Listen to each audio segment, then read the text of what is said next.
naming tagapakinig. Bago po tayo dumako sa ating programa, tayo po muna ay manalangin. Ama naming nasa langit, sambahin nawa ang pangalan mo. Ikaw nawa ang maghari sa amin. Sundin nawa ang iyong kalooban dito sa lupa tulad ng sa langit. Bigyan mo kami ng pagkain kailangan namin sa araw na ito. At patawarin mo kami sa aming mga kasalanan tulad ng aming pagpapatawad sa mga nagkakasala sa amin. At huwag mo kaming iharap sa mahigpit na pagsubok, kundi ilayo mo kami sa masama, sapagkat iyo ang kaharian at ang kapangyarihan at ang kapurihan magpakailanman. Amen. Mga giliw naming tagapakinig, nananawagan po ang programang ito na para na rin ang Diyos ang nananawagan sa inyo. Magtulong-tulong na po tayo at magkaisa. Magbalik na po tayo sa Diyos para maligtas ang ating sarili, maligtas ang ating bansa, ang bansang Pilipinas, sa sumpa, parusa at puot ng Diyos. Nasa kasulukuyan po ay naglalagablab ito sa apat na sulok ng daigdig. Ano po ang proseso para makabalik tayo sa Diyos? Napakasimple po ang gagawin natin. Wala pong kahirap-hirap. Wala pa pong gastos kahit isang pera. Ang proseso ng pagbabalik sa Diyos, una, kalimutan mo ang doktrina ng anumang sekta o grupo na kinaaaniban mo. Ayon po sa nakasulat, ang anumang sekta, grupo, o reliyon na itinayo ng tao ang itinuturo ay kasalanan, kasinungalingan, at doktrina ng tao. Pangalawa, pagsisihan mo at talikdan ang iyong mga kasalanan. Paano mong isasagawa yan? Huwag kang lalabag ni isang utos sa 10 utos at 12 sumpa. Pangatlo, patawarin mo ang nagkakasala sa iyo para ikaw ay patawarin ng Diyos.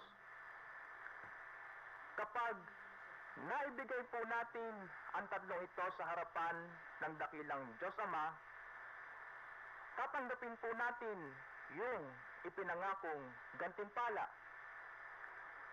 Ito po yung ipinangakong gantimpalang ito ay hindi po ito basta pangako, kundi ito ay testamento o tipan. Sa simpleng salita, ito ang kontrata ng Diyos sa tao. Ano po itong ipinangakong gantimpala? 5 po ito. Una, gaano mang karami ang nagawa mong kasalanan, ipatatawad po lahat ito ng Diyos. Pangalawa, isa ka sa muling kabuhay ng mga patay. Pangatlo, isasama ka sa mga tunay na anak ng Diyos. Pang-apat, bibigyan ka ng kapayapaan at kasaganahan. Dito po sa lupa, magaganap yan habang nabubuhay po kayo dito sa daigdig. At yung panglima, sa kabilang buhay, ay tatanggapin ninyo ang buhay na walang hanggan. Mga giliw naming tagapakinig, kung ang sambayan ng Pilipino ay magtulong-tulong at magkaisa na magbabalik sa Diyos, magaganap po sa bansang Pilipinas, sa ating bansa, ang nakasulat sa Deuteronomio chapter 28 verse 1 up to 14. Babasa po tayo ng portion dito. Kapag dinig ninyo ang tinig ni Yahweh at sinunod ang kanyang kautusan, ibabantog niya kayo sa gitna ng mga bansa. Magaganap nga sa inyo ang mga pagpapalang ito kung susundin ninyo ang kanyang mga utos. Tulad ng pangako ni Yahweh. kayo'y gagawin niyang isang bansang matatag at nakatalaga sa kanya kung susundin niyo siya at tatalima sa kanyang mga utos. Sa gayon, makikita ng lahat ng bansa na kay kanyang bayan at matatakot sila sa inyo. Pasasaganahin niya kayo sa lahat ng mga bagay pagdating ninyo sa lupaing ibibigay niya sa inyo. Pararamihin niya ang inyong anak at mga hayop at pasasaganain ang ani ng inyong bukirin. Bubuksan niya ang langit upang ibuhos sa inyo ang ulan sa kapanahunan. Pagpapalain nga niya kayo sa lahat ng inyong gagawin. Dahil dito, hindi kayo mangungutang, bagkus kayo pa ang magpapahiram. Gagawin niya kayong pangunahin ng mga bansa, hindi tagasunod. Uunlad kayo at di mabibigo kung susundin ninyong mabuti ang kautosang ibinibigay ko sa inyo ngayon. At ito pong kautusan na binabanggit dito, mga kapatid namin at mga magulang, ito po yung 3 aklat na lagi-lagi ninyong naririnig sa programang ito. Sa kapakanan po ng mga bagong nakikinig, uulitin po natin itong 3 aklat na nabanggit. Ang unang aklat ay ang aklat ng tipan. Ang aklat ng tipan ay nakasulat sa Exodus chapter 24, verse 7. At ang nilalaman ng aklat ng tipan ay ang 10 utos. Ang 10 utos ay nakasulat sa Exodus chapter 20, verse 3 up to 17. Nakasulat din ito sa Deuteronomy chapter 5, verse 7 up to 21. Ang pangalawang aklat ay ang aklat ng kautusan. Ang aklat ng kautusan ay nakasulat sa Josue chapter 8, verse 34. At ang nilalaman ng aklat ng kautusan ay ang 12 sumpa. Ang 12 sumpa po ay nakasulat sa Deuteronomy chapter 27, verse 15 up to 26. Sa dalawang aklat na ito, aklat ng tipan, aklat ng kautusan, ito nga po ang 10 utos at 12 sumpa. Sa dalawang aklat na ito, dito nakasalalay ang buhay o kamatayan ng tao, ang pagpapala o sumpa. Kapag sinunod mo ang dalawang aklat na ito, wala kang lalabagin ni isang utos. Mananatili kang buhay sa harapan ng Diyos. Mananatili ka sa kabutihan ng Diyos. Mananatili ka sa pagpapala ng Diyos. Mananatili ka sa kapayapaan ng Diyos at mananatili ka sa pag-ibig ng Diyos. Ngunit isang utos lamang ang labagin mo dito sa dalawang aklat na ito. Mananatili ka sa kamatayan. Mananatili ka sa masama. Mananatili ka sa sumpa, parusa at pot ng Diyos. Nakasulat po ito sa Deuteronomy chapter 30, verse 11 up to 20. At yung sumpa, parusa at pot ng Diyos, nasa kasalukuyan po ay naglalagablab ito sa 4 na sulok ng daigdig, ay nakasulat sa Deuteronomy chapter 28, verse 15 up to 68. Yan po ang aklat ng tipan at ang aklat ng kautusan. Yan nga po ang 10 utos at ang 12 sumpa. Ang pangatlong aklat ay ang aklat ng bagong tipan. Ang aklat ng bagong tipan ay nakasulat sa Hebreo chapter 12, verse 24. At ang pinakabuod ng aklat ng bagong tipan ay patawarin mo ang nagkakasala sa iyo para ikaw ay patawarin ng Diyos. Ngunit kung hindi ka magpapatawad, hindi ka patatawarin ng Diyos. Nakasulat po ito sa Mateo chapter 6, verse 14 at 15. Sa pamamagitan ng bagong tipan, binigyan ng Diyos ng kapangyarihan ang lahat ng tao upang sila ay mapawalang sala, mapatawad at maligtas. Ano po ba ang kapangyarihan na ibinigay sa lahat ng tao? Ang kapangyarihang magpatawad sa mga nagkakasala sa iyo. Nakasulat po ito sa Mateo chapter 9, verse 6 up to 8. Sa Mateo chapter 18, verse 18 na ganito po ang nakasulat. Ang patawarin mo dito sa lupa ay patatawarin ko sa langit. Ngunit, ang hindi mo patawarin dito sa lupa ay hindi ko patatawarin sa langit. Tingnan po ninyo kung gaano kadakila ang dakilang Diyos Ama. Upang ikaw ay mapawalang sala, mapatawad at maligtas, ay binigyan ka ng dakilang Diyos Ama ng power of attorney. Ano po ba ang ibig sabihin ng power of attorney ayon sa karunungan ng daigdig na ito? Kung ano ang desisyon mo sa nagkakasala sa iyo, yon ang magiging desisyon ng dakilang Diyos Ama. Ngunit mga kapatid namin at mga magulang, dapat po ninyong malaman na ang power of attorney ay hindi ninyo magagamit ito habang kayo'y nasa ilalim pa ng sumpa. Paano ninyong masusuri ng inyong sarili ay nasa ilalim pa ng sumpa? Kapag meron pa kayong nilalabag na 1 utos sa 10 utos at 12 sumpa at hindi kayo marunong magpatawad. Nakasulat po ito sa Santiago chapter 2 verse 10 na ganito po ang nakasulat. Kung sinusunod mo ang buong kautusan, ngunit nilabag mo ang isa, nilabag mo ang lahat.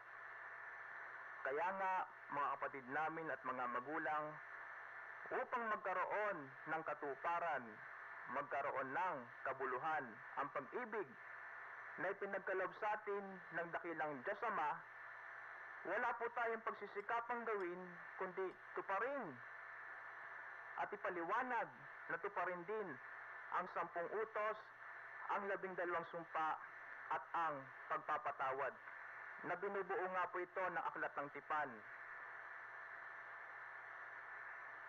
aklat ng kautusan at yung aklat ng bagong tipan. Mga giliw naming tagapakinig, bago po tayo dumako sa magpatuloy dumako po sa ating paksa, meron po tayong sulat na lagi-lagi po natin itong binabasa. Babasahin po natin. Ganito po ang nilalaman. Ano po? Presidential Proclamation number 62, number 44, Republic Act number 6713, 1067, and Executive Order number 319. Whereas Presidential Proclamation number 62 dated September 30, 1992 has declared the Moral Recovery Program an official government policy and enjoined the active participation of all sectors in Filipino society. Mabuting balita. Ang aming grupo ay sang-ayon na ang moralidad ay isama na maging patakaran sa pagpili ng isang kandidato na namumuno sa ating bansa. Ito'y ayon na rin sa Presidential Proclamation number 62, ipinoklama noong ika-30 ng Setyembre 1992 at Republic Act number 6713, the Moral Recovery Program. What is Moral Recovery Program? Maka-Diyos, makatao, makabayan, at makakalikasan. Ito ang tunay na kahulugan ng batas ng moralidad. Ang batas ng moralidad ay pang-universo, batay sa banal na kautusan ng Diyos. The law of morality is indeed universal based on divine law of God. Ang banal na kautusan ayon sa Biblia, Roma chapter 7 verse 12, ay ang 10 utos. Exodus chapter 20 verse 3 up to 17, at ang 12 sumpa, Deuteronomy chapter 27 verse 15 up to 26. Ayon din sa Biblia, ang lahat ng tao ay makasalanan. Roma chapter 3 verse 9 and 10. Kaya walang sino mang kandidato na papasa sa batas ng moralidad. Ngunit kailangan natin ang mga pinuno na namamahala sa ating bansa. Kaya ang gawin natin, ang pagpili ay ibigay natin sa Diyos Ama. Siya ang pipili kung sino ang gusto niyang mamumuno sa ating bansa sa pamamagitan ng palabunutan. Kawikaan chapter 16 verse 33, 1 Samuel chapter 10 verse 20, Gawa chapter 1 verse 23 up to 26, Jonas chapter 1 verse 7 and 8, at Deuteronomy chapter 17 verse 14 up to 20. Ang palabunutan ang natatanging formula na bigay ng Diyos para may sagawa natin ang pinakamabilis at pinakamalit na gastos sa resulta ng halalan. At makakatiyak din tayo na maisisigaw natin sa buong daigdig ang halalan na ginaganap ng mga Pilipino ay ang pinakamabilis, pinakamapayapa, pinakamalinis, pinakamatapat, at pinakamalit na gastos sapagkat ang formula ng Diyos Ama ang ginamit. Fastest, peaceful, clean, honest, and minimal expenses. Destroyed the weapon of the politician, guns, goons, and gold. Kung kayo ay tunay na maka-Diyos, sa lalong madaling panahon ay dapat na may sa batas ang formulang ito. Mga gantimpala ng Diyos Ama. Ang pagpili ng pinuno ng bansa ay dapat idaan sa palabunutan. Ito ang formula ng Diyos Ama. Kawikaan chapter 16 verse 33, Magandang Balita, Biblia. Kung ang panukalang ito ay maisabatas, maraming pakinabang ang tatanggapin ng mga Pilipino gaya ng mga sumusunod. Una, mawawala na ang labanan pamilya laban sa pamilya na humahantong pa sa pagpapatayan. Pangalawa, mawawala na ang political dynasty. Pangatlo, mawawala na ang kapangyarihan ng sekta, relihiyon, at iba't ibang grupo, gayon din ang mga dayuhan na nakikipaglaban sa gusto nilang mamumuno. Pang-apat, mawawala na ang pagbabayad ng utang na loob at makapagtatrabaho ng mabuti ang sinumang pinuno na napili ng Diyos Ama. Panglima, malaking pera ang matitipid at ang perang matitipid ay dapat gamitin sa ikaunlad ng ating agrikultura upang sumagana ang ating ani, palay, mais, mani, gulay, isda, hayop, prutas, at iba pa. Kung sumagana ang ating ani, marami ang magkakaroon ng trabaho na dati ay umaasa lamang tayo sa trabaho sa pabrika na bigay ng mga dayuhang negosyante. Ngunit ang nagiging bunga ang ating mayamang kalikasan ay unti-unti nilang pinapatay. Ang pang-anim, mawawala na ang takot ng mga botante at kandidato na baka sila ay madaya. Pang-pito, mawawala na ang graft and corruption. Pang-walo, dito na magsisimula ang kapayapaan at kasaganahan sa ating bansa. Pansariling pananaw. Kawikaan chapter 16 verse 1. Magandang balita, Biblia. Ang mga pinuno ng ating bansa ay sumusumpa. Ang kanilang kanang kamay ay pinapatong sa Biblia. Simbolo na hawak mo ang kapangyarihan ng Diyos Ama. Kaya hanggang ngayon ay wala pang pinunong nagtagumpay upang maibigay ang kapayapaan at kasaganahan sa ating bansa. Ang dapat ang mga pinunong sumusumpa, ang Biblia ay nakapatong sa kanilang ulo. Simbolo, ang pinuno ay nagpapailalim sa kapangyarihan ng Diyos Ama upang siya subaybayan at bigyan ng tagumpay. Mateo chapter 21 verse 43, Magandang balita, Biblia. Colossus chapter 1 verse 18, Magandang balita, Biblia. Ito po ang nilalaman ng sulat, mga giliw naming tagapakinig. Ngayon magpapatuloy po tayo, Dadako na po tayo sa ating paksa. Kaluluwa at katawan. Yan. Ngayon, ito po bang katawang panlangit na ito? Pangit ba ito? Nabubulok ba ito? Nasisira ba ito? Yan. Meron pong talata yan eh. Teka lang.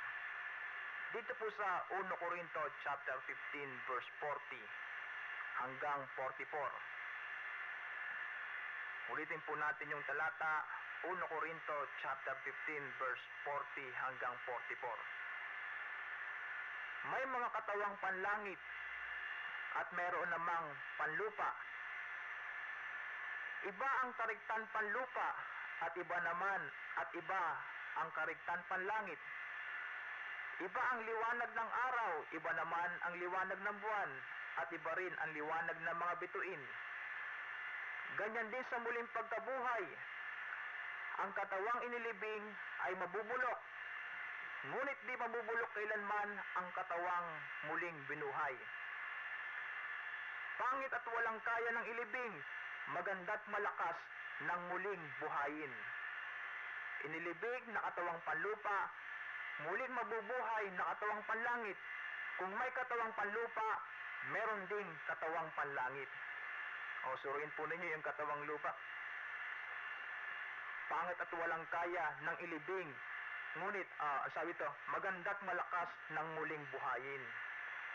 Ngayon, maganda't malakas ng muling buhayin, kaya pag dinala po kayo sa impyerno, yung pong katawan lupa ninyo, hindi po ito matutunaw. Eh kung katawang panlupa, baka hindi pa kayo sumasahid sa init, lusaw na po yung katawan ninyo.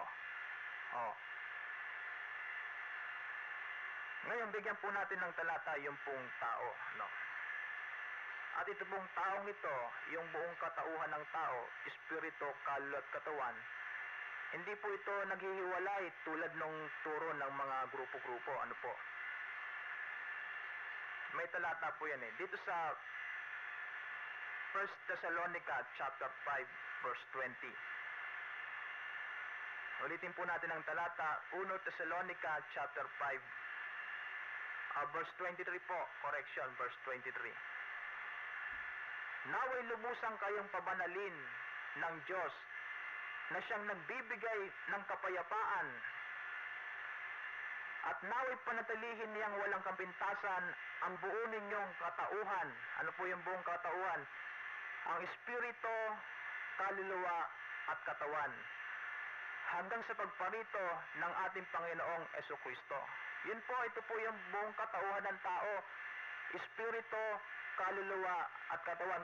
Kaya kapag umarap po kayo sa Diyos, meron pa rin po kayong katawan, yung katawang panlangit.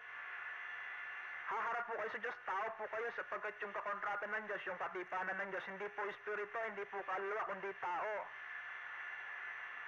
Ngayon,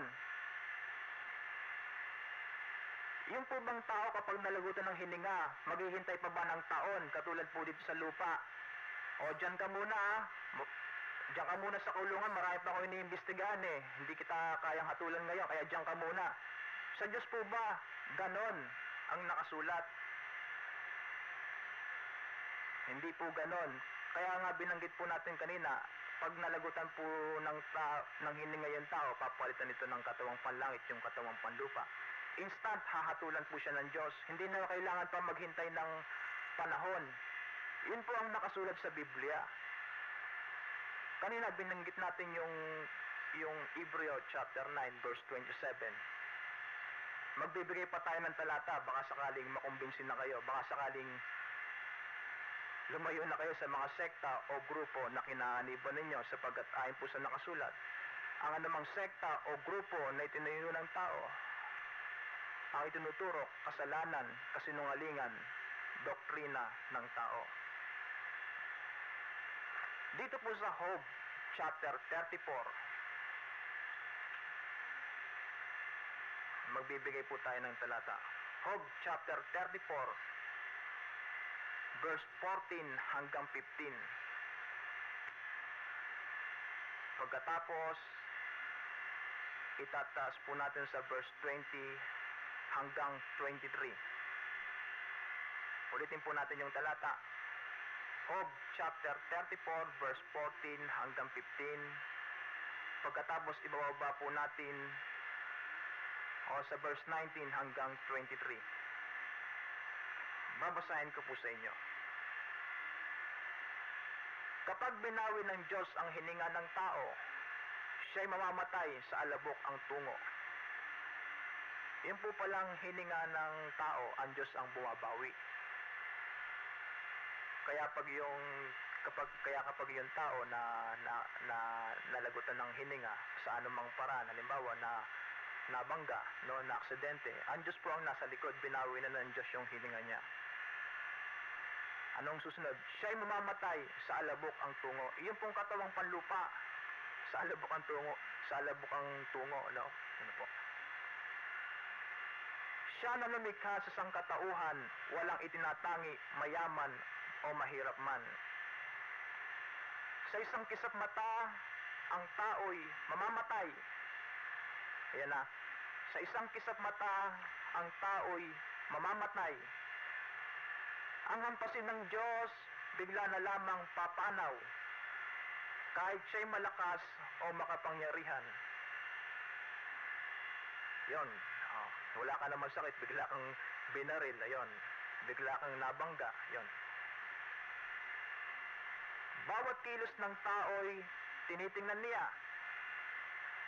Kahit gaano kadilim ay kanyang nakikita. Di maililihim ng tao ang taglay na sala.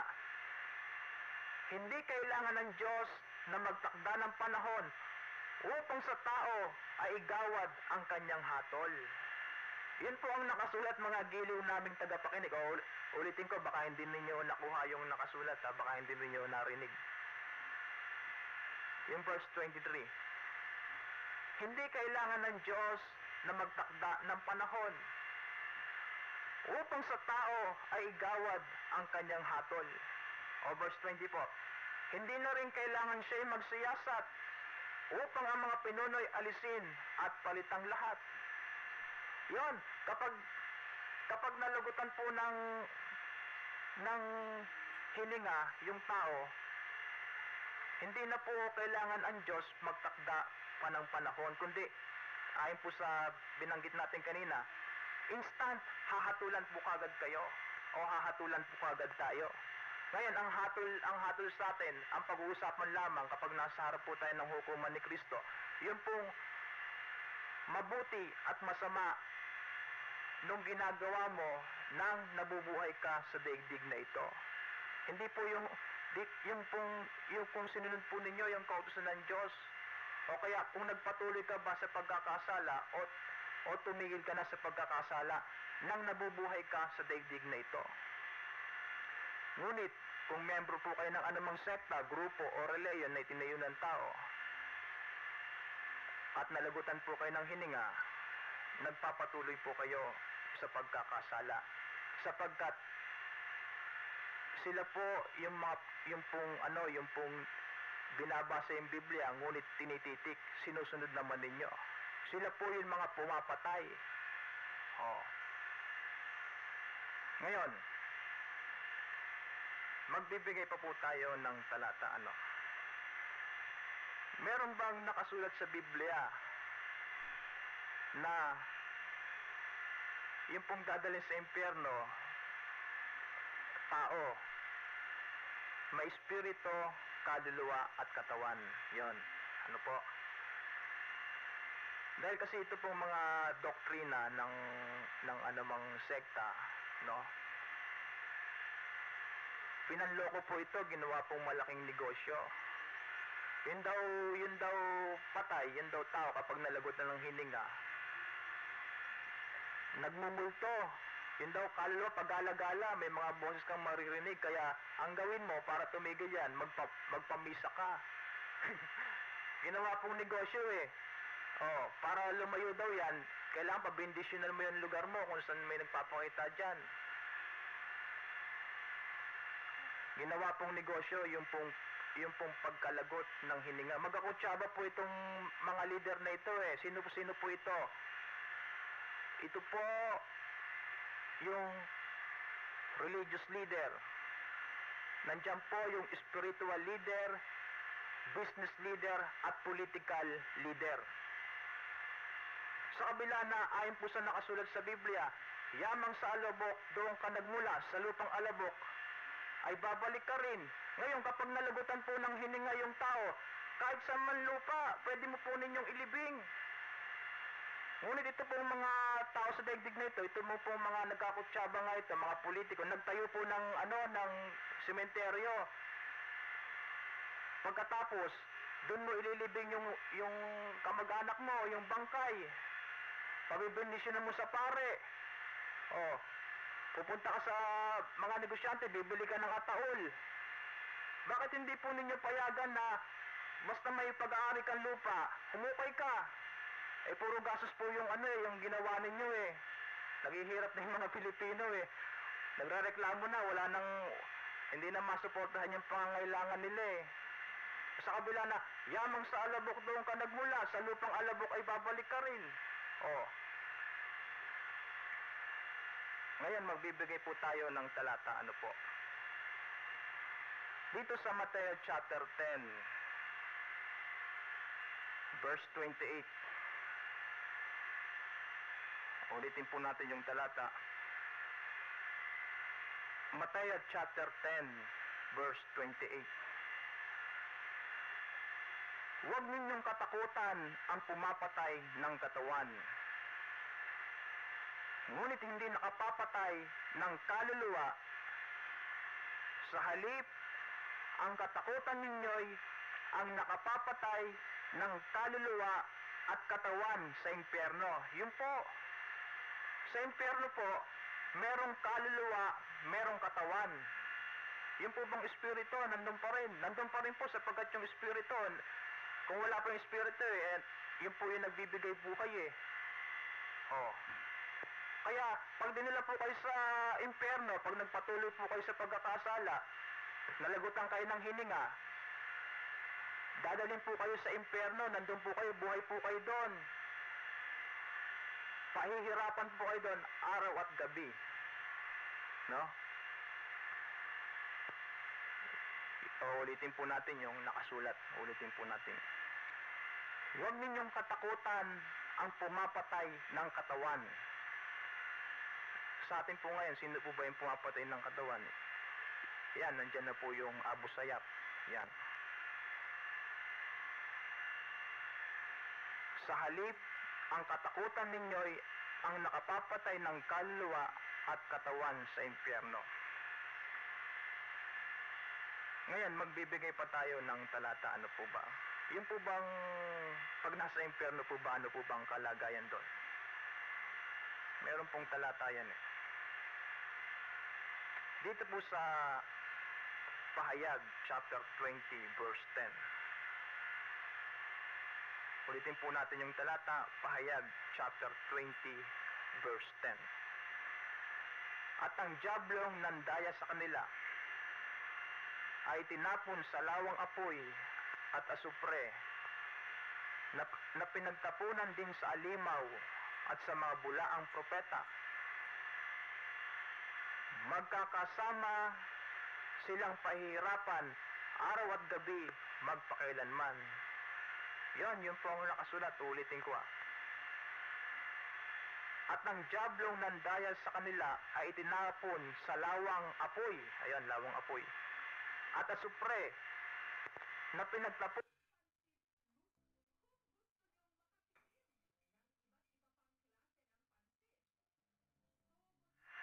yung pagtitiis.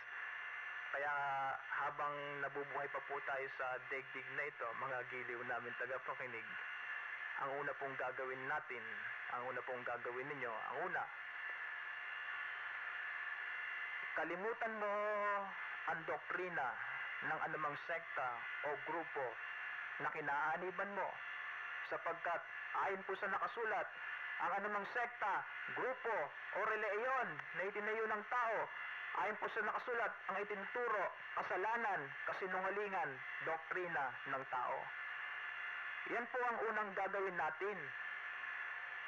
Ang pangalawa, pagsisihan mo at talikdan ang iyong mga kasalanan. Paano mo isasagawa iyan? Huwag kang lalabag ni isang utos sa 10 utos at 12 sumpa. Pangatlo, patawarin mo ang nagkakasala sa iyo para ikaw ay patawarin ng Diyos. Ito pong pamamaraan ng Diyos na ito na pagbabalik sa Diyos. Wala po itong gastos, wala po itong money involved. Ngunit ang ginawa ninyo, gusto ninyo yung gumagastos kayo, yung pinahihirapan ninyo yung katawan ninyo. Sa kabila na ang ipinagagawa sa atin ng Diyos, puro wag. Ito nga yung 10 utos, ang 12 sumpa at ang pagpapatawad. Ngayon, ayaw kayo magsialis dyan. Malaya po kayo. Ngunit, hindi po natin alam kung kailan tayo malalagutan ng hininga. Katulad nga po ngayon, kayo po mga nakikinig, baka mamaya, meron pong malagutan ng hininga. Hindi kayo tumigil sa pagkakasala. Yung pong nakasulat. Magkakasama silang pahihirapan araw at gabi magpakailanman. Ngayon, meron pa tayong oras, magpapatuloy pa po tayo. Sino po ba ang dadalhin sa impyerno? Ayan. Alam po ninyo, lahat po tayo kandidato sa impyerno. Ano po? Lahat po ng tao kandidato sa impyerno. Mula sa sakristan hanggang kay Papa. Mula sa pulube hanggang sa presidente. Lahat po tayo nakahalera po sa impyerno. Ano po? Kandidato po tayo sa impyerno. Ngunit pwede po natin maiwasan ito. Ito. Bibigyan po natin ito ng talata. Dito po sa Pahayag chapter 21 verse 8. Lahat po tayo kasi nakademanda, gagamitin natin yung Si Joseph Estrada po nakademanda, plunder, po. Ngunit pag nalagutan po tayo ng hininga, tayo rin po nakademanda, candidate po tayo sa impyerno. Pero, meron pong dadalhin doon. Pero pwede po natin maiwasan ito kung hindi natin lalabagin ito, itong nakasulat sa Pahayag chapter 21 verse 8. Babasahin po natin. Subalit malagim ang kasasapitan ng mga duwag Yon, kayo pong duwag, kayo pong nasa ilalim ng anumang sekta, grupo o reliyon. Ayaw ninyong humiwalay dyan sapagkat takot kayo sa sasabihin ng leader ninyo. Ayaw ninyong salansangin yung dyablo. Yung mga leader ninyo, amen na lang kayo ng amen. Praise the Lord na lang kayo ng praise the Lord. Mga taksil, ang Diyos po nakipagtipan sa tao, ibinigay nga yung kautusan. Ito nga yung 10 utos at yung 12 sumpa. Ngunit ang sinunod ninyo, yung kautusan ng mga leader ninyo, yung kautusan ng tao, yung kautusan ng kasalanan na nakasulat sa Biblia. Yan po, taksil, Mga nagpapasasa sa kasuklam-suklam na kahalayan, di 3 na. Isa lamang po ang malabag natin dito, pag nalagutan po tayo ng hininga, dire-diretso po tayo sa dagat-dagat ng apoy. Pang-apat, mga mamamatay tao.